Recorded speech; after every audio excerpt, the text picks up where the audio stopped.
Pai,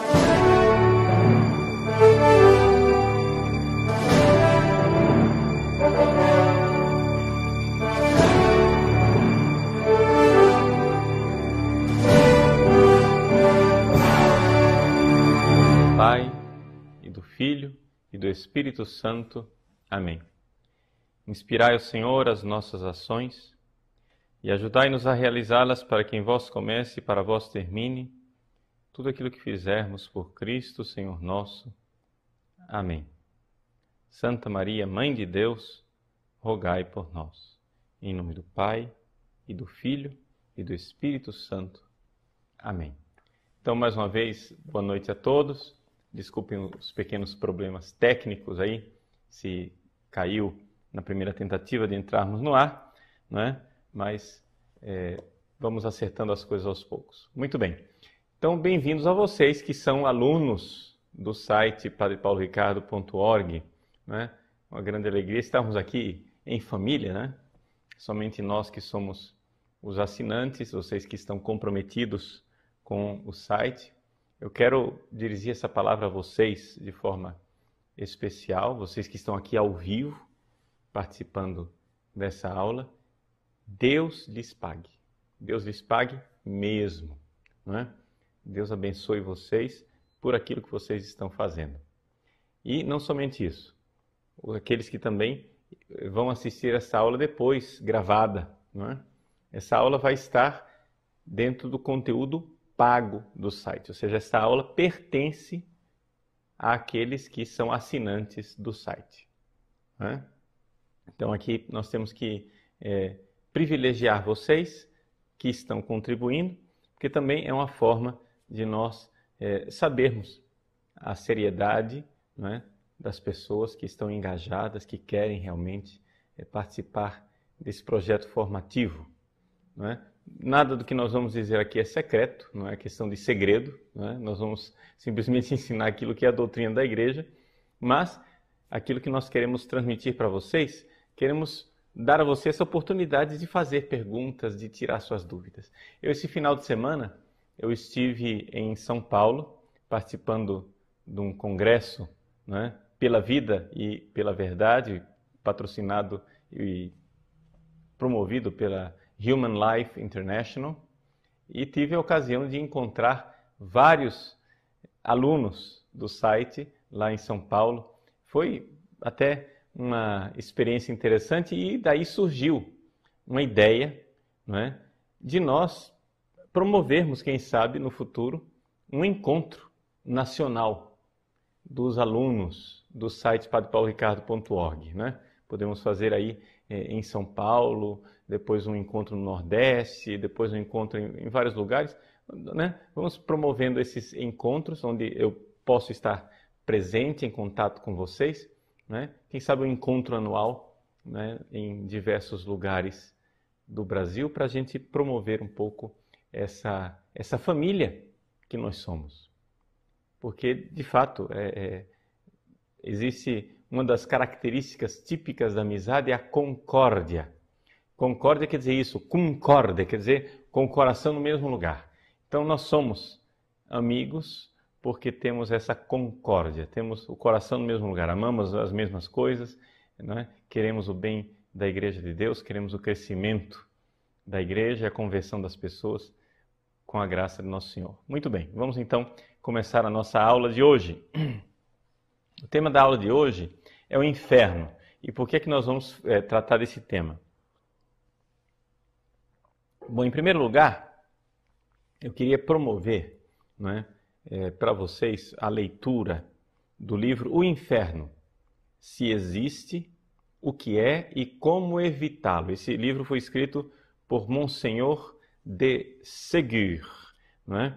Esse livro está à venda.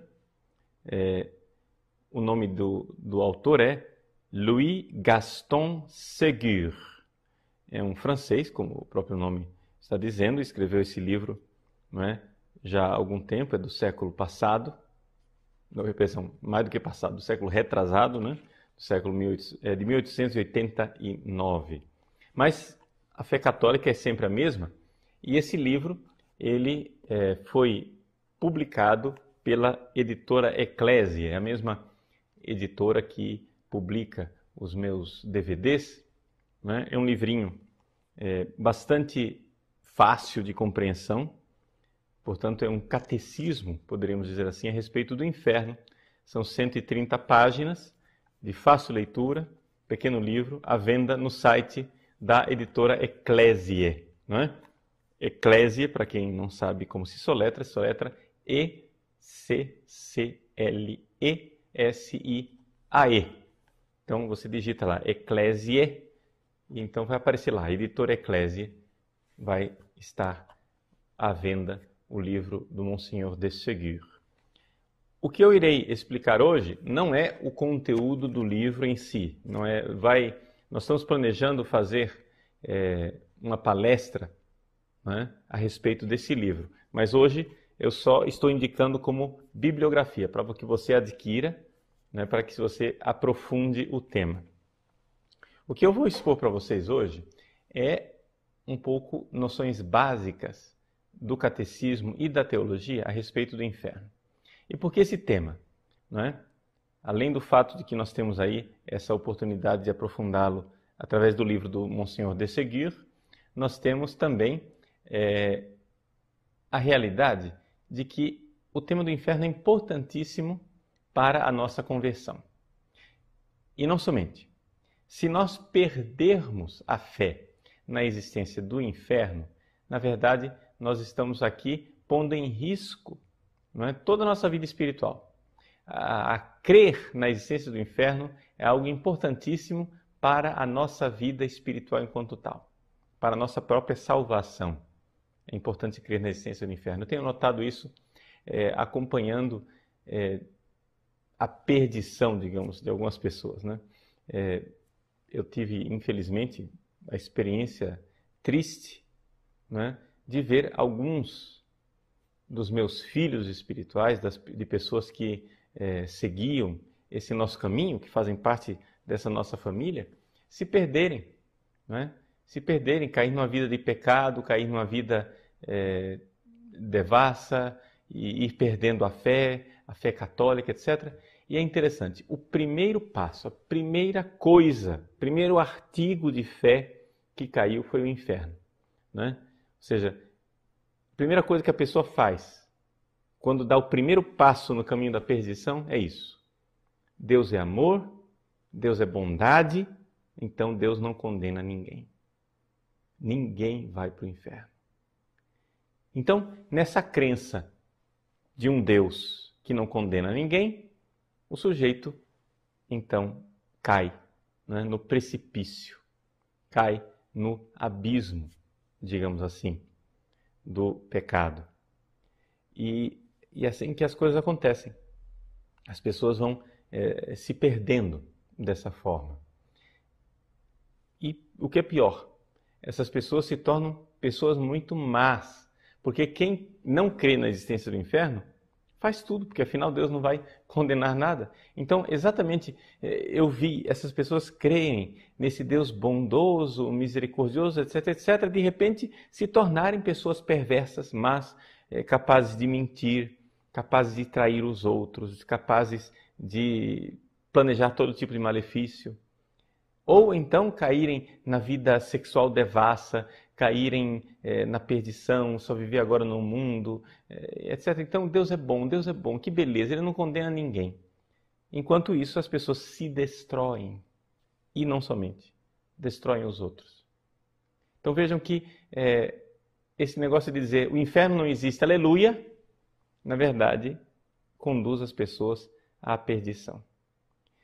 E, no entanto, é necessário dizer que o inferno existe sim, e que o inferno é uma realidade que foi definida dogmaticamente pela Igreja. A Igreja crê na existência do inferno. No Concílio de Latrão, número 4, quarto Concílio de Latrão, está definido a existência do inferno. Concílio do ano de 1215, portanto, na Idade Média. Mas vejam, por que é que o Concílio de Latrão definiu a existência do inferno? Porque alguém questionou. mas só foi questionado em 1215. Ou seja, a Igreja sempre creu na existência do inferno. A gente tem que compreender isso, que a nossa dificuldade atual, a dificuldade que nós temos em crer na existência do inferno, é uma dificuldade nossa. Mas a Igreja sempre creu na existência do inferno porque, veja só, fica muito difícil você ler o Evangelho, não é? Crer realmente em Nosso Senhor Jesus Cristo e não crer na existência do inferno, porque as palavras de Jesus são tão claras. Quando Jesus, por exemplo, no capítulo 25 do Evangelho de São Mateus, diz: afastai-vos de mim, malditos, e ide para o fogo eterno preparado para o demônio, não é? Para o diabo e para os seus demônios. Então, é evidente, ali, como é que você interpreta esse versículo se não existe inferno? Como é que você interpreta as tantas parábolas que Jesus conta e depois conclui dizendo: será jogado nas trevas, será jogado no fogo da geena, onde o verme consome e o fogo não se apaga? Como é que a gente interpreta isso? Como é que interpreta inúmeras citações do Evangelho, da boca do próprio Jesus, falando do fogo da geena? Então, é difícil nós não crermos na existência do inferno.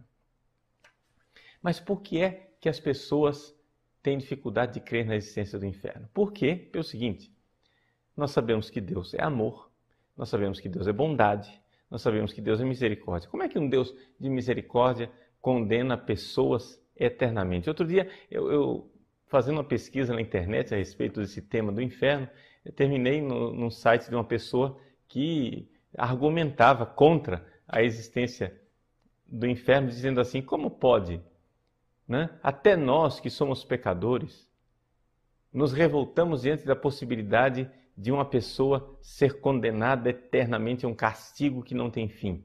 Como é que Deus, que é misericórdia, vai aceitar isso? Mas vejam, meus queridos, o que acontece é o seguinte: o inferno não foi criado por Deus. Essa é a primeira coisa que nós temos que entender. Deus criou o céu, não é? Ou seja, quando Deus se encarnou, se fez homem igual a nós, morreu na cruz e ressuscitou, e subiu aos céus, ali Deus criou o céu. Ali Deus criou, nele, em Deus, um lugar para o homem, não é? Então, a partir da ascensão de nosso Senhor Jesus Cristo, nós podemos dizer que existe um lugar para o homem em Deus. E isso foi querido por Deus, e isso foi desejado por Deus.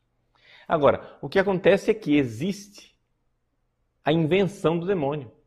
Deus criou o céu, o demônio inventou o inferno. O que é que Deus criou no demônio e em nós, seres humanos, para possibilitar a existência do inferno? O que Deus criou foi a liberdade. Deus criou a nossa liberdade para rejeitá-lo, para renegá-lo, para voltar as costas para ele, não é? Então, é por isso que o inferno é uma invenção angélica. O inferno foi inventado pelo demônio. Então, temos que entender isso. Não é que Deus, assim, criou o mundo e então, criando o mundo, ele criou duas alternativas, ou céu ou inferno. Não. Deus criou o mundo e predispôs o mundo para aquela alternativa chamada céu. Deus, na sua infinita bondade, quer que todos os homens sejam salvos e cheguem ao conhecimento da verdade. É isso que Deus quis, desde o início. Agora, querendo isto, não é? Querendo isso, Deus deu ao homem a liberdade. Então, o que Deus criou foi uma liberdade que podia escolher. Podia entrar lá ou não entrar. Mas não é que Deus para ele tanto faz. Não. A vontade de Deus, o plano de Deus, o projeto de Deus é o céu. Não, o inferno não entrou no plano de Deus. O inferno não está no plano de Deus. O que está no plano de Deus é a liberdade do homem, a liberdade do demônio. Então, foi o diabo quem inventou o inferno. Então, alguns teólogos modernos dizem assim: então vejam só, o inferno existe, mas ele é só uma possibilidade para defender a liberdade humana. Tá? Então, é assim, Deus criou o homem livre, então quer dizer que o homem pode negar ir com Deus no céu, mas ninguém vai fazer isso. Porque nós, seres humanos, se formos verdadeiramente cristãos, nós temos que entender que todo cristão deseja que todo mundo vá para o céu. Então, se nós queremos isso, Deus também quer. Então, certamente, né, nós devemos esperar. É dever de todo bom católico esperar que todo mundo vá para o céu e esperar que o inferno esteja vazio. Veja, essa esperança, porém, não corresponde à realidade. Por duas razões. Primeiro, eu não posso esperar que o inferno esteja vazio, porque pelo menos o diabo e seus demônios estão nele. Então quer dizer que o inferno não está vazio. O inferno não é uma hipótese, ele é uma realidade. Existem criaturas que estão no inferno. Segundo, eu devo me perguntar se eu posso realmente esperar que as pessoas todas, que toda a humanidade se salve, quando, ou se essa esperança não seria uma ingenuidade ao invés de uma virtude. Entende? Por exemplo, algumas pessoas vivem no mundo da fantasia em que a maldade humana não existe. Ah, não, imagina, todas as pessoas são boas, todas as pessoas têm um coração lindo. Nem parece que você vive no mundo real, né? Nem parece que você vive no mundo verdadeiro, onde existe maldade. Veja, a maldade das pessoas é uma coisa que nos escandaliza, mas nós deveríamos levá-la a sério, porque realmente existem pessoas más. Cada vez que a gente encontra uma pessoa má, cada vez que a gente encontra uma pessoa que se fecha ao bem, se fecha à verdade e se fecha totalmente a Deus, nós ficamos escandalizados. Nós temos esperança que ela se converta. Mas existe uma triste constatação que nem todo mundo, não é, corresponde à nossa expectativa. Então pode ser que depois que elas morrem, né, no momento da morte, no momento do julgamento final, pode ser que elas mudem, mas nós não temos condições de dizer que isso vai acontecer com todo mundo, não é? Além do mais, existem frases claras no Evangelho onde Jesus fala: muitos tentarão entrar pela porta estreita e não conseguirão. Não é? As pessoas estavam preocupadas de saber dizer: olha, Jesus, é verdade que a maior parte das pessoas se condena para o inferno? Jesus não responde a essa pergunta. Ele acha que isso é uma curiosidade. Ele diz: vocês se esforcem, né? Se esforcem vocês a seguir pelo caminho, se esforcem a entrar pela porta estreita. Porque aí vem uma exortação, né? Mais do que exortação, ele atesta uma verdade dolorosa. Muitos tentarão e não conseguirão. Então, ele não disse se muitos é a maior parte ou muitos é a menor parte. Ele não diz qual é a proporção. Mas ele diz que, infelizmente, existe um plural aí. E esse muitos, né, quer dizer que é um número expressivo. O que é um número expressivo? Para Deus eu não sei. Né? O que significa? Se 2 para ele já é suficiente, já é muitos? Acho que não. Né? Mas, provavelmente, a gente tem que considerar que realmente existem pessoas que se condenam. Algumas pessoas argumentam dizendo assim: mas, padre, a igreja sempre canoniza as pessoas. A igreja, o Papa usa a sua infalibilidade papal para declarar que uma pessoa está no céu. Mas a igreja nunca declarou que uma pessoa está no inferno. Bom, de fato, a igreja nunca declarou que uma pessoa está no inferno. Nem Judas. A igreja nunca disse que Judas está no inferno, a igreja nunca disse que Pilatos está no inferno, a igreja nunca disse que Lutero está no inferno, a igreja nunca disse que Hitler, Stalin, Lenin, Mao Tse-tung estão no inferno. A igreja nunca disse isso. Só acontece o seguinte: embora a igreja nunca tenha declarado que tal pessoa concretamente está no inferno, não quer dizer que ela não possa declarar nada a respeito do inferno. Ou seja, a igreja evidente, ela não sabe tudo, né? A igreja, ela é serva da verdade, e nós só sabemos aquilo que Deus nos revelou. Mas, o que Deus revelou de fato é que existem pessoas que se perdem, né? Isso é fé revelada. Existem pessoas que se perdem. E não somente isso, que esta perdição é eterna. Muito importante isso. Não é um castigo transitório e passageiro. É uma perdição eterna, que é para sempre. E isso é de fé católica. Isso é algo que nós somos obrigados a crer. E se nós não crermos nisso, estamos deixando alguma coisa de lado do nosso credo. Mas como é possível, Padre? Deus bondoso, misericordioso. Gente, novamente, vamos aqui então tentar organizar os nossos pensamentos a respeito dessa realidade. Por que é que você tem dificuldade de crer na existência do inferno? Primeiro, porque você crê somente num aspecto de Deus. Você conhece o meu livro, Um Olhar que Cura? Naquele livro, Um Olhar que Cura, eu coloquei na capa o ícone de Cristo, que está também, né, no frontispício do nosso site. Né? Na primeira página do site, lá em cima, tem um ícone de Cristo. Esse ícone de Cristo foi pintado no VI século e se encontra hoje no mosteiro de Santa Catarina, no Monte Sinai. Ele tem, do lado direito, um rosto bondoso, misericordioso. E do lado esquerdo, um rosto severo, triste. Vejam, nós temos que crer em Deus com esses dois aspectos que são aparentemente contraditórios. Deus misericordioso e Deus justo juiz. Veja, como é que a gente concilia essas duas coisas? Bom, eu não vou provar para você que Deus é misericordioso, porque isso você já sabe. Eu acho que hoje em dia ninguém duvida dessa grande misericórdia de Deus.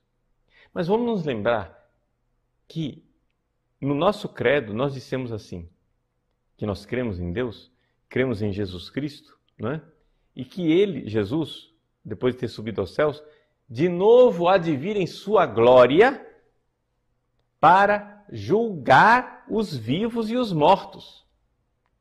Então, a primeira coisa que a gente tem dificuldade de acreditar é que Deus é juiz. Não é? Eu estava conversando esse final de semana com o Raymond de Souza, né, que é da Human Life International, e o Raymond dizia assim que um dia ele estava reunido com um grupo de igreja, né, e o pessoal, então vamos falar das características de Deus para nós. Então, Deus é misericórdia, Deus é amor, Deus é o Criador, Deus é o Salvador, Deus é Redentor, Deus é isso, Deus é aquilo. Aí o Raymond chegou e disse, Deus é meu juiz. As pessoas ficaram perplexas. Não, juiz não, Deus não é juiz, Deus não julga ninguém, Deus não julga ninguém. Mas como não julga ninguém? Está no credo. De novo há de vir para julgar. Agora, ele não é somente juiz, ele é também defensor, paráclito. Entende? É aqui que é interessante isso, né? Nós temos que notar essa riqueza de Deus, essa coisa que na nossa cabeça é muito difícil de entender. Deus é juiz e Deus é defensor. Mas, aqui que está. Eu espero e confio nele como defensor, a esse mesmo Deus a quem eu não suportaria como juiz. Mas se eu voltar as costas para ele, enquanto meu defensor, meu misericordioso defensor, eu teria que enfrentá-lo como juiz. Essa aqui é a grande dificuldade que as pessoas não conseguem entender. Então, eu coloquei um texto na capa, né? Na contracapa, na orelha do livro Um Olhar que Cura, um texto das Confissões de Santo Agostinho, onde Santo Agostinho descreve que ele fugia de Deus. Mas como é possível fugir de Deus, diz Santo Agostinho, se Deus está em todos os lugares, né? É que quando eu fujo dele como misericórdia, eu termino encontrando a ele como juiz. Aqui é que está a coisa. Deus, gente, Deus é amor infinito. Mas nós temos que também, de alguma forma, inclinar as nossas cabeças diante de Deus para adorá-lo e dizer, eu não entendo Deus perfeitamente. Bom, tentei explicar para vocês as coisas. Agora, vamos entender uma coisa que eu estou dizendo agora, no final da minha explicação, mas que talvez eu deveria ter dito lá no início. Quem são os nossos mestres para entender essa história do inferno? Os nossos mestres são os santos. Os santos, quanto mais eles criam na misericórdia de Deus, quanto mais eles eram santos, quanto mais eles eram puros, quanto mais eles eram homens e mulheres tementes a Deus no seu amor infinito, na sua misericórdia, mais eles se preocupavam com o inferno, com a salvação das almas, com o destino dos pecadores. São Domingo de Gusmão passava horas na igreja, de braços abertos, chorando e rezando, Deus, o que será dos pecadores? O que será dos pecadores? A preocupação dos santos. Veja, é interessante isso. Quanto mais eles se aproximam de Deus, mais eles enxergam que existe esse grande perigo de perder Deus. Não é? Agora, por que é que nós não entendemos isso? Eu e você, que não somos santos como deveríamos ser. Porque nós não entendemos a gravidade do pecado. Ponto. Esse é o argumento cabal. Isso é aqui, digamos, a alavanca que faz a gente derrubar todas as dificuldades com relação ao inferno. Nós precisamos entender a gravidade do pecado. Vamos ser sinceros, vamos bater no peito. Nós não levamos o pecado a sério. Para nós o pecado é um negócio assim que, não, confessa, não tem problema, né? Não, Deus perdoa. Que é isso? Mas, gente, um Deus assim não é um Deus Pai. Um Deus assim é um Deus vovô, né? É o vovô que suporta tudo. A criança, ela pode fazer tudo. Mas veja qual é a consequência da criança que é criada e educada pelo vovô. A consequência da criança que é mimada, que é educada pelo vovô, é que a criança se destrói. É interessante isso. Não sei se você já parou para pensar. O que é uma criança mimada? Uma criança mimada é aquela criança que só teve doçuras, que só teve os seus caprichos obedecidos, né? Que ninguém nunca se ofendeu com uma ofensa dela, que ninguém nunca chamou severamente sua atenção, porque, não, é criança, né? A criança faz, apronta, faz, todo mundo cai na gargalhada, que gracinha, que bonitinho, tá falando palavrão, que beleza, né? Tá pecando, olha que gracinha, já conseguiu pecar. Gente, quando você deixa a criança aprontar, quando você deixa a criança fazer tudo, né? Qual é a consequência? A consequência disso é que ela se destrói. Uma criança mimada é uma criança que se destrói. Ela começa brincando de carrinho, mas depois, quando ela cresce, ela começa a andar de carro a 140 por hora e quebra a cara e se destrói e destrói os outros.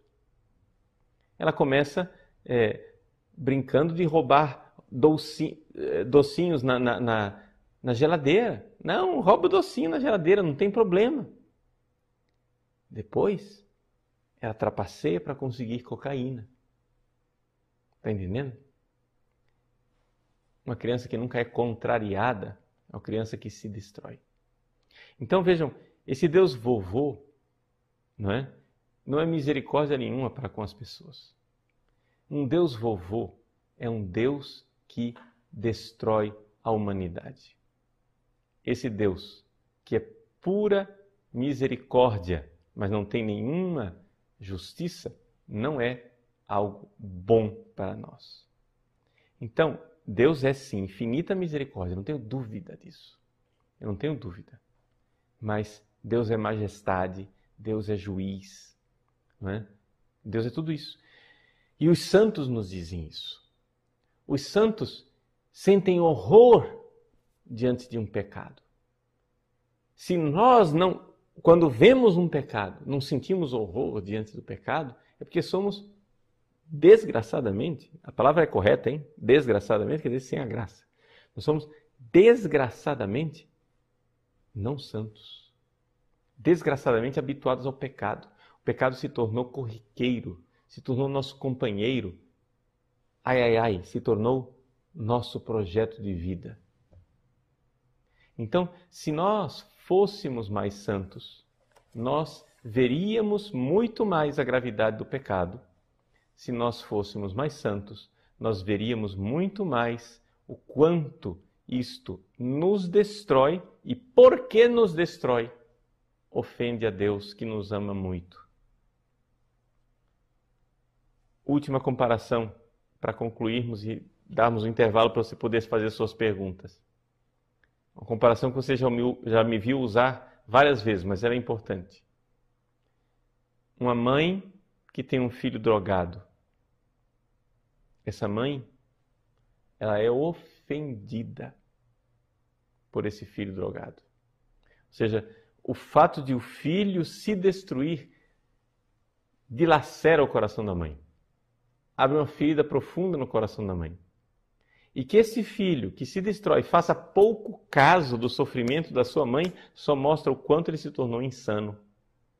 Então, que nós pecadores façamos pouco caso da ofensa ao coração de Deus, por causa do nosso pecado, só mostra o quanto nós estamos nos afastando do seu amor misericordioso. Esse mesmo amor misericordioso que nós tanto alardeamos e defendemos. Porque se Deus tem um amor misericordioso, é que Ele nos ama, e nos ama tanto, a ponto de sofrer quando vê que nós nos destruímos com o pecado. O pecado ofende a Deus porque, antes de tudo, o pecado nos destrói. Destrói aqueles a quem Deus ama. Destrói aqueles a quem Deus salvou pelo preço caríssimo e altíssimo do seu Filho que morreu por nós na cruz. Nós vamos então agora fazer um pequeno intervalo. Voltamos daqui a pouco para responder as suas perguntas, não é? E, com muita alegria, vamos tentar resolver as dificuldades de doutrina, dificuldades intelectuais que você possa ter, para que a gente possa crer realmente no inferno e levar a sério essa doutrina da Igreja. Até mais. Então, nós retornamos para responder as nossas perguntas. Então, primeiro eu gostaria de organizar aqui a bagunça da sala de aula, tá? Vocês me desculpem, é a primeira vez que nós estamos dando essa aula só para vocês alunos. Então, deixa eu gastar um pouquinho de tempo para que vocês entendam uma coisa. Vocês estão vendo aí que a barra de rolagem não para de rolar perguntas, né? O negócio não para. Então, algumas pessoas ficam apavoradas, achando, puxa vida, minha pergunta já ficou lá no fundo. Então, o Padre Paulo não vai ler minha pergunta. E ficam repetindo aquela pergunta centenas de vezes, né? Copia a pergunta e vai, repetindo. O problema é o seguinte, gente. Isso daí, né? Você não está entendendo qual é a técnica que a gente usa para ler as perguntas. Nós não lemos as perguntas na barra de rolagem. O que é que a gente faz, né? A gente seleciona tudo. Se você fizer aí Ctrl A, seleciona tudo. Depois você vai num documento do Word, você faz Ctrl C, né? Você cola tudo ali e você lê. Lê tranquilamente, pergunta por pergunta, sem esse incômodo dessa barra ficar rolando aí na sua frente. Então, não é inútil, atenção, repito, é inútil você ficar colando a mesma pergunta centenas de vezes. Está entendendo? Só está dificultando as pessoas que estão querendo ler com tranquilidade as perguntas, tá bom? Então, para nós, as perguntas, elas são lidas, né? Tranquilamente.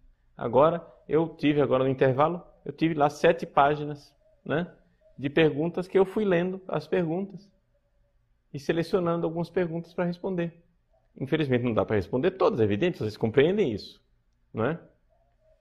E eu vou ter que priorizar as perguntas que dizem respeito ao tema da aula.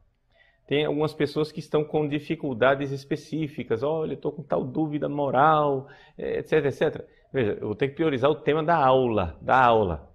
Então vamos por ordem, né, na sala de aula, por favor, né, e vamos entender isso, né? Não é necessário ficar repetindo a mesma pergunta centenas de vezes, porque eu vou ler, né? E depois outra coisa, quando termina a aula, né, mesmo assim eu vou lá e dou uma visão geral naquilo que ficou dentro no chat, né? Ficou lá na barra de rolagem, ok? Tá bom? Então fiquem tranquilos. Não é necessário essa compulsão de ficar jogando perguntas aí, porque isso daí só atrapalha, porque a barrinha não para de rolar, né? Isso atrapalha a nossa leitura, tá bom? Então, se alguém estiver interessado em ler as perguntas com calma, use essa técnica. Vai lá, Ctrl A, você põe o mouse, né? Clica dentro da tela, onde está a barra, onde está rolando ali o chat. Você vai Ctrl A, aí ele ilumina tudo, né? Ctrl C, você copia. Você vai lá no Word, Ctrl V e ele cola tudo. Então, Word ou qualquer outro documento, né? Então, você vai lá e lê com tranquilidade. Com tranquilidade, não precisa, né, essa afobação toda, tá bom? Então, vamos para responder as perguntas. Tá bom. Então, o Daniel Pim. Boa noite, Padre Paulo. Define-se que o inferno não é um lugar físico, mas sim um estado de espírito. Sendo assim, como então poderiam ter a sua visão alguns santos da igreja? Não é? Essa é a pergunta do Daniel, mas é também a pergunta do Gustavo, é também a pergunta de outras pessoas que estão lá. Olha, eu concordo com a pergunta. Então vamos perguntar o que é o inferno. Primeiro, o inferno é só um lugar físico? É um lugar físico ou é só um estado? Qual das duas coisas? Primeiro, é importante lembrar o seguinte. Isso aqui são duas dificuldades. Quando nós temos uma visão do demônio, nós estamos vendo algo que não tem corpo. Então, para que eu possa ter uma visão do demônio, ali Deus está permitindo, não é? Está de alguma forma concedendo uma graça de uma visão de algo que é invisível. Então, visões do inferno, visão de demônio, etc, etc, são coisas que se explicam enquanto graça de Deus dada como dom místico dado a alguns santos, não é? Então, essa é a primeira coisa. Segunda coisa, mas o inferno, ele é estado ou é lugar? Ele é as duas coisas. Por enquanto, o inferno, ele pode ser descrito mais como um estado. Por quê? Porque o inferno existe hoje, agora, para demônios que não têm corpo, portanto não estão em lugar nenhum, e para almas que não têm corpo e, portanto, não estão em lugar nenhum. Não é? Porque se não há corpo, não há lugar. Agora, na ressurreição dos mortos, a coisa fica diferente. Por quê? Porque não ressuscitarão somente os justos, ressuscitarão também os maus. E então, se eles vão receber um corpo, é necessário que haja um lugar para esses corpos. Não é verdade? Então aqui é que nós vemos então a resposta bem objetiva. O inferno é um estado ou é um lugar? Ele é as duas coisas, não é? Mas ele é sobretudo um estado, embora nós devamos admitir que por causa da ressurreição dos corpos deve haver algo de lugar, na realidade do inferno, não é? E é um estado de sofrimento. É interessante a gente notar isso. Os demônios, eles não estão em lugar nenhum. Então eu não posso chegar e dizer, tem um demônio aqui, tem um demônio ali. Por que é que nas Sagradas Escrituras, ou na visão dos santos, a gente diz que os lugares e as pessoas podem estar infestadas ou possessas por um demônio, e aí a gente diz, então, tem um demônio aqui. Por que a gente usa a palavra aqui, ali, para o demônio? É porque o demônio, ele é puro espírito, ele não está em lugar nenhum, mas ele é um espírito limitado. E ele concentra a sua atividade num lugar. Então, dizer que um demônio está aqui é dizer que, na verdade, ele está concentrando a sua atividade, né, em mim, numa tentação. É só essa questão de concentração. Então, é uma linguagem metafórica quando nós falamos, né, que o demônio está aqui. Está aqui no sentido que ele está concentrando aqui a sua atividade, já que ele não é onipotente, ele não pode agir em todas as coisas ao mesmo tempo. Não, ele não pode. A potência dele é limitada. Então, ele age aqui, no sentido de que ele concentra aqui a sua ação, ou ali a sua ação. Então, por exemplo, o endemoniado que tinha uma legião, não é? E o demônio diz para entrar na vara de porcos, não é? Então, na verdade, ele deixa a sua atividade no endemoniado para exercer sua atividade na vara de porcos. Entendeu? Então, não é que ele saiu de lugar. Ele mudou o foco da atividade dele. Porque demônio é por espírito, ele não tem corpo. Então, por isso, os demônios, onde eles vão, eles carregam consigo o seu tormento. Está entendendo? Ou seja, o inferno é qualquer lugar que eles vão. Né? Ou seja, onde quer que eles se encontrem agindo, eles estão sendo tormentados. Eles carregam o seu tormento infernal consigo mesmos. Tá? Então, não sei se respondi a pergunta. Então, se existem graus de sofrimento no inferno? A pergunta do Tiago. Sim, existem graus de sofrimento no inferno. Nem todos os demônios sofrem da mesma forma. Então, e nem todos os condenados sofrem da mesma forma. Por quê? O que é que faz o grau de sofrimento no inferno? É o grau de ódio que a pessoa tem por Deus. Os condenados, e aproveito aqui já para responder uma outra pergunta que foi feita, eu não me lembro bem quem foi que fez a pergunta, se existe possibilidade, se Deus vai dar uma segunda chance, né, para o demônio, se vai dar uma segunda chance para os condenados, porque Deus é misericórdia, Ele não pode dar uma segunda chance para as pessoas. Vejam, não é questão de segunda chance. Quem foi condenado para o inferno, tanto os demônios como as almas condenadas para o inferno, não querem segunda chance porque odeiam Deus. Está entendendo isso? O sofrimento dos condenados ao inferno é proporcional ao grau de ódio que essas pessoas têm de Deus. Então, Lúcifer, que é o chefe deles todos, é aquele que mais odeia Deus. E, portanto, é aquele que sofre mais. Então, todos os demônios estão condenados ao inferno, todos eles sofrem, mas em graus diferentes. Existe uma hierarquia conforme é o grau de ódio, não é, dessas pessoas. Então, assim também, os seres humanos que forem condenados ao inferno sofrerão em graus diferentes conforme o grau de ódio, não é, com que eles odiarem Deus. E eles odiaram Deus e odeiam Deus conforme os seus pecados aqui na Terra. É por isso que, se você for ler o Inferno de Dante, né, da Divina Comédia de Dante, em linguagem poética, ele procura descrever os diversos círculos infernais, as diversas camadas de sofrimento infernais que vão aumentando cada vez mais conforme o pecado de cada um. Por que o sofrimento varia conforme o pecado de cada um? Porque, de fato, a pessoa pecou e aquilo provocou um ódio a Deus diferente do ódio que aquele outro tipo de pecado faria. Então, aqui é importante nós entendermos isso. O que nos leva ao inferno é, sobretudo, a soberba. E o que nos leva para o céu é, sobretudo, a humildade.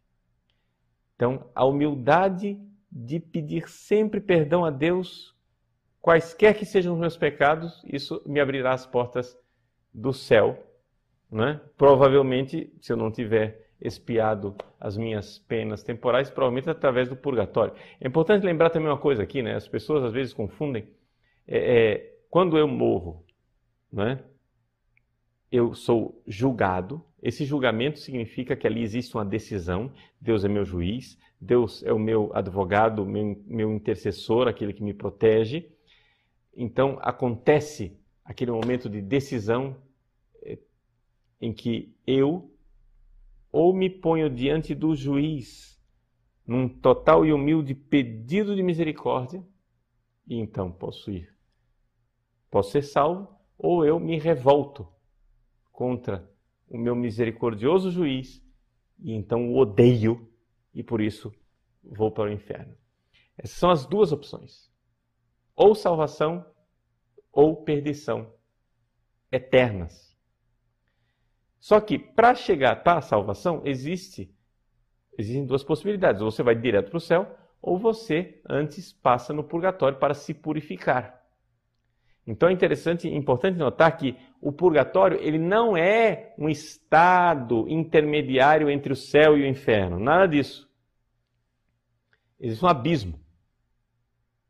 Existe o inferno e existe o lugar onde estão os salvos. Agora, as pessoas que estão salvas podem estar no purgatório ou no céu. Porque o purgatório é para pessoas que já estão salvas. Só existe uma porta de saída do purgatório. E essa porta é para o céu. Tá? Então, para ficar bem claro isso daí. Tá bom? Então, vamos lá. Os demônios que estão na terra com a missão de nos tentarem, têm permissão de saírem do inferno ou eles nunca estiveram no inferno? Então, eu já respondi essa pergunta, Lourenço, né? Já está respondida. Os demônios não estão em lugar nenhum. Não há lugar, porque eles são puro espírito. Né? Isso não é opinião minha. Isso é uma opinião de um teólogo muito respeitado chamado Santo Tomás de Aquino. Né? Existem alguns teólogos que acham que demônios têm corpos.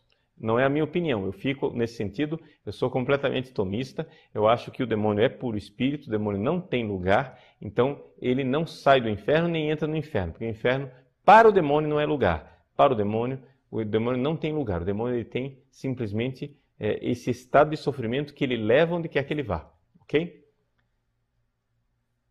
Rosinhazinha. Padre Paulo, o que acontece com as nossas orações que são direcionadas a pessoas que não estão no purgatório nem no céu? Elas ajudam alguma coisa a pessoa que está no inferno? Não, Rosinha. Infelizmente, não. Por quê? Porque a pessoa que está no inferno, ela não quer ser ajudada, né? A oração que você faz pedindo, né, por alguma pessoa, se ela por acaso já estiver condenada, essa oração será usada por Deus para uma outra coisa, para enriquecer alguma outra pessoa, para fazer o bem a alguma alma necessitada. Né? Então, é importante a gente recordar que, para as pessoas que estão no inferno, o destino já está decidido, não existe volta. Né?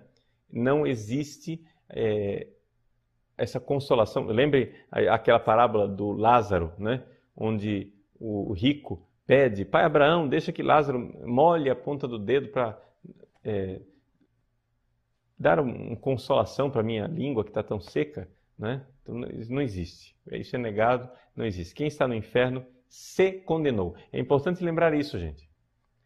Não é? A pessoa se condena. Se condena. E isso não é nenhuma doutrina modernista. Mas se vocês forem ler o livro do Monsenhor Ségur, que eu tinha falado para vocês no início da aula, o próprio Monsenhor de Ségur fala muito claramente, né? Como doutrina da igreja, a pessoa se condena. Se condena.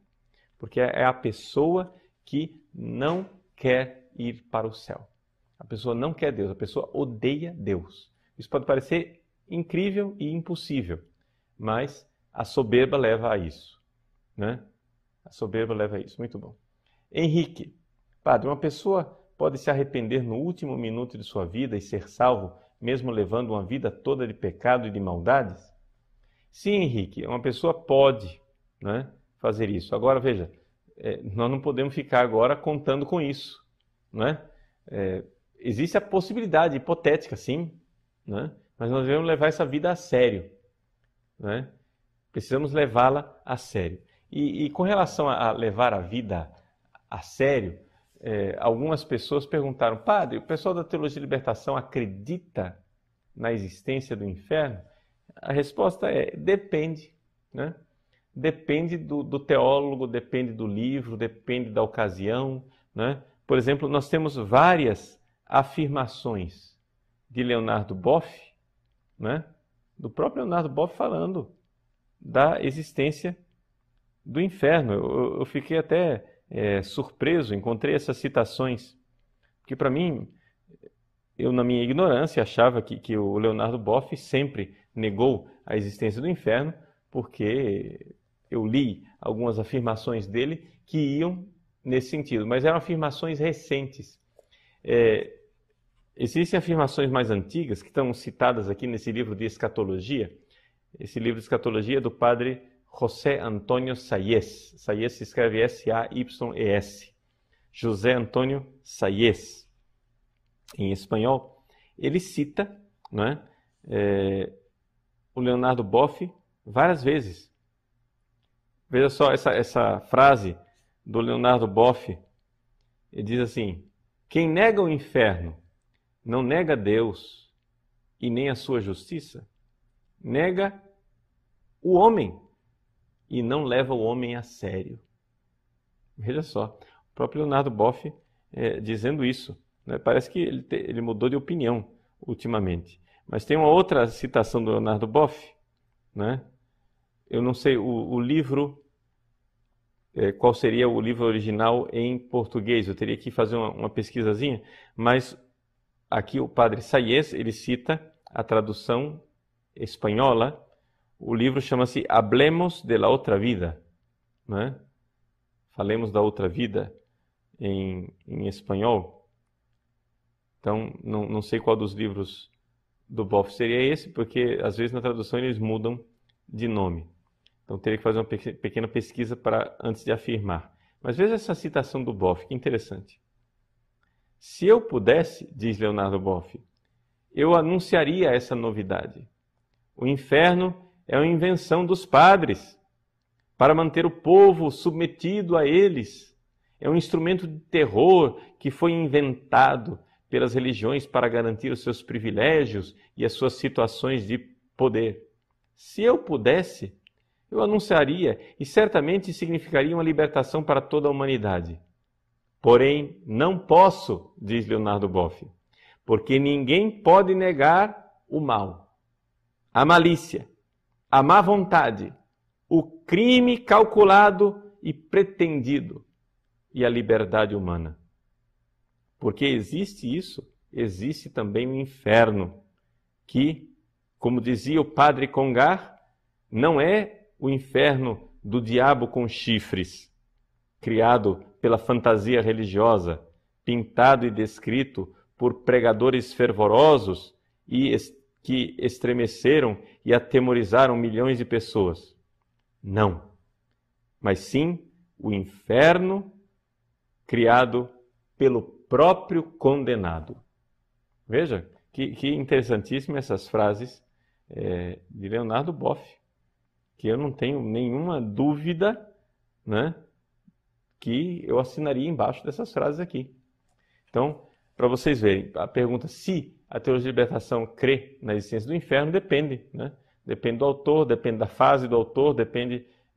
ultimamente, eles estão fazendo de tudo para negar a existência do inferno, né?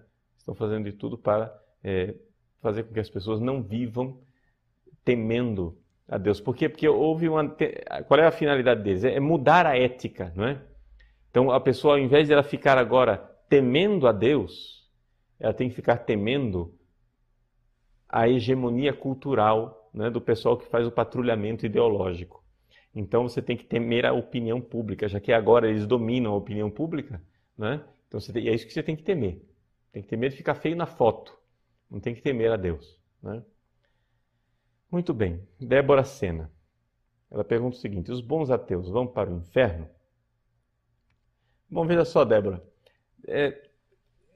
Decidir, isso aqui eu quero responder a todas as perguntas de quem está preocupado em saber quem vai para o inferno e quem não vai para o inferno. Veja só.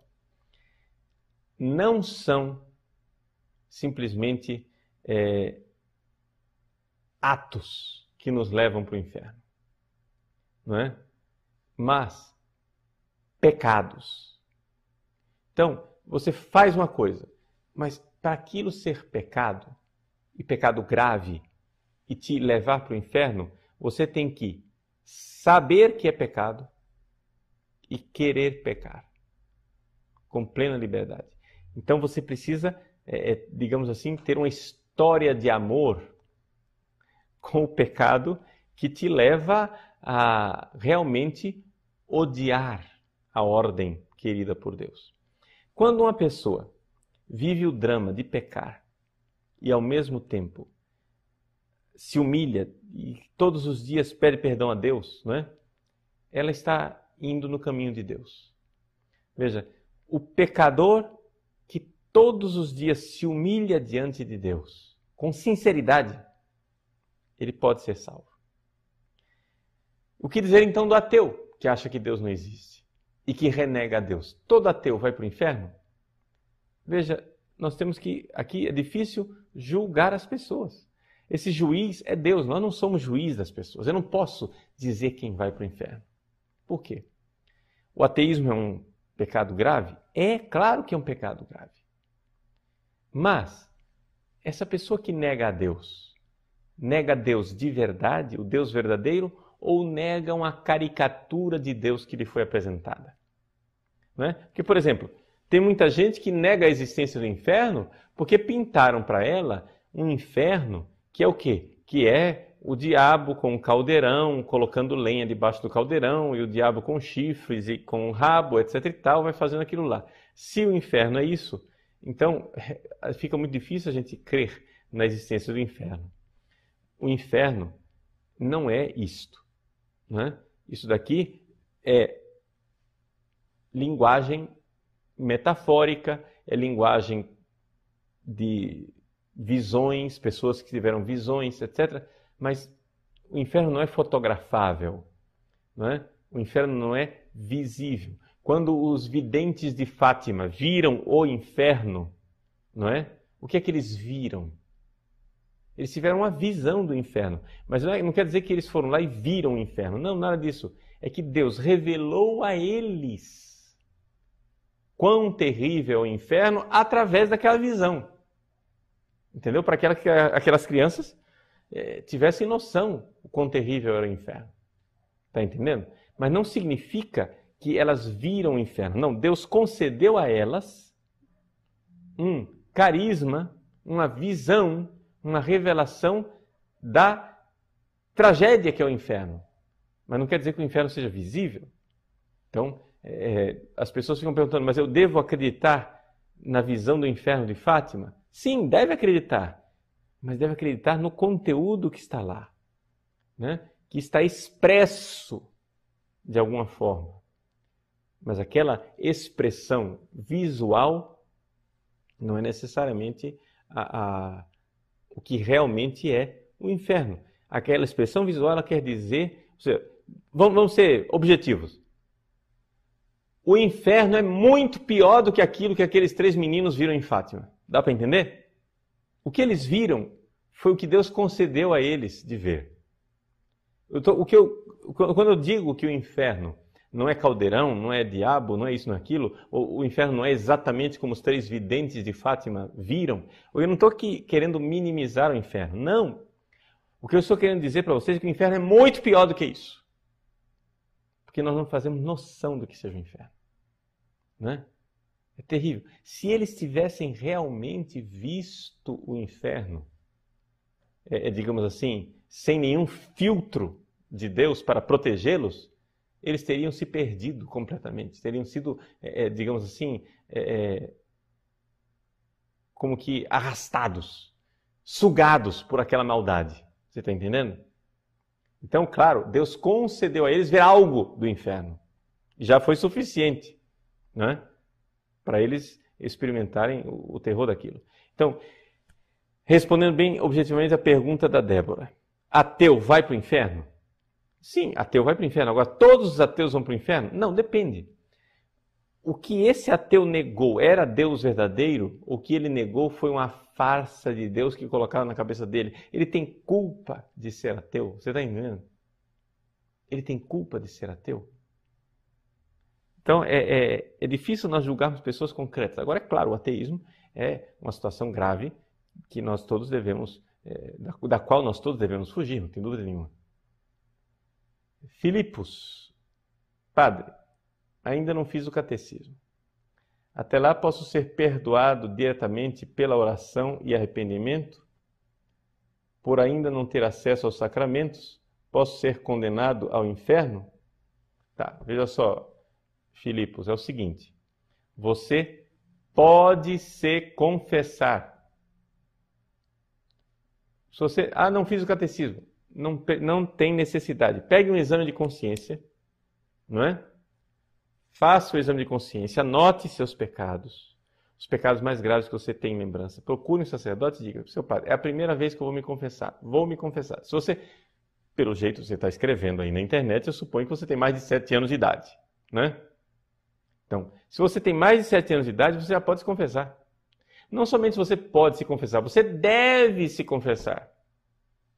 Tá? A partir dos 7 anos, todos nós devemos nos confessar. Está no Código de Direito Canônico, não sou eu quem estou dizendo. Está no Código. Então, se você for para um padre e o padre negar ouvir sua confissão porque você não fez catecismo, é porque esse padre ignora a lei da igreja. Ou seja, por ignorância dele, ele não está sabendo, etc. Mas é dever dele ouvir sua confissão. Então, se aquele lá nega, fechou a porta, procure um outro. Não desanime, não. Até você achar um padre, se confesse. Para você se confessar, você precisa simplesmente saber o que é o pecado, se arrepender e ir lá, né, pedir perdão a Deus. Agora, se você morrer sem confissão, você vai para o inferno? Resposta: nós não temos condições de responder essa pergunta. Não é? Ou seja, o que Deus deu para nós foi o caminho dos sacramentos. Agora, o caminho dos sacramentos, ele é obrigatório para nós, ele não é obrigatório para Deus. Está entendendo? Deus nos deu o caminho dos sacramentos e a forma que nós temos ordinária de obter o perdão dos nossos pecados é o sacramento do batismo, o sacramento da confissão e o sacramento da unção dos enfermos. Essa é a forma normal de nós podermos ser perdoados dos nossos pecados. Isso quer dizer que não existem outros caminhos? Existem outros caminhos. Por exemplo, uma pessoa que morre mártir, não é? A igreja sempre considerou que o martírio era um caminho para obter o perdão dos pecados, não é? Também a pessoa que morre fazendo um ato de contrição perfeita, não é? Existe a opinião teológica de que uma pessoa que faz um ato de contrição perfeita na hora da morte, não é, tenha as portas do céu abertas. Só que o que nós sabemos é que nós estamos vinculados pela economia sacramental. Eu falo economia sacramental, linguagem técnica, para dizer que esse caminho dos sacramentos é obrigatório para nós. Então nós precisamos segui-lo. Então, não se preocupe, né, Filipos? Você se confesse, procure um padre, é o caminho que Deus preparou para nós, tá bom? Então, gostaria de recordar para vocês que hoje começa a preparação para a consagração, né? No dia 8 de dezembro. Vamos recordar que nós temos as nossas orações para fazer. Então, o post lá das orações que precisam ser feitas está no blog do Consagrate, consagrate.com, né? Então, você vai lá e baixa as orações que precisam ser feitas, tá? Imprima. Aí, ou então, abra o seu computador todos os dias, mas faça as suas orações. Então, o pessoal que quer se consagrar no dia 8 de dezembro, hoje é o primeiro dia de preparação, tá joia? Então, vamos começar a fazer as nossas orações e nos preparar para a consagração dia 8 de dezembro, tá bom? Então, quero agradecer a vocês pela participação nessa aula. Espero ter podido responder a maior parte das dúvidas. Não sei se ficou alguma dúvida grave aí de fora, né? Acho que a minha lida geral no intervalo foi suficiente para sanar as dúvidas de vocês. De qualquer forma, né, eu ainda vou dar uma palestra sobre esse tema do inferno, né, em outra ocasião, que vai ser anunciada, em que nós vamos fazer uma aula aberta sobre o inferno para o lançamento, um comentário específico sobre esse livro do Monsenhor de Ségur, que, por enquanto, eu aconselho a você, né, a leitura do livro, mas nós vamos fazer também uma aula sobre esse livro, tá bom? Então, que Deus abençoe. Aqueles que não fizeram em tempo, né, a sua assinatura, nós pedimos desculpas. Hoje à tarde nós passamos a tarde inteira ativando contas aí do pessoal da última hora, né? Infelizmente o pessoal do PagSeguro que paga através de boleto bancário, só vai poder, né, assistir essa aula gravada, mas na semana que vem você já assiste ao vivo, não tem problema nenhum, né, porque a sua conta já vai estar ativada. Então, desculpem aí os operários da última hora, se nem todo mundo entrou. Nós fizemos o possível, aqueles que pagaram com cartão de crédito, nós liberamos todo mundo para que as pessoas pudessem fazer o login o quanto antes, tá bom? Então, Deus abençoe você e até a semana que vem, se Deus quiser, no mesmo horário, nessa nossa aula, já temos o nosso encontro semanal para os alunos do site padrepauloricardo.org. Vou dar a bênção de Deus para vocês. Ave Maria, cheia de graça, o Senhor é convosco. Bendita sois vós entre as mulheres e bendito é o fruto do vosso ventre, Jesus. Santa Maria, Mãe de Deus, rogai por nós, pecadores, agora e na hora de nossa morte. Amém. Santo anjo do Senhor, meu zeloso guardador, se a ti me confiou a piedade divina, sempre me rege, guarde, governe, ilumine. Amém. Pela intercessão da toda Santa Mãe de Deus, de São José, nosso Pai e Patriarca e Senhor, de Santo Padre Pio de Pietrelcina, de todos os santos e santas de Deus, abençoe-vos o Deus Todo-Poderoso, Pai, Filho e Espírito Santo. Amém. Até semana que vem, se Deus quiser.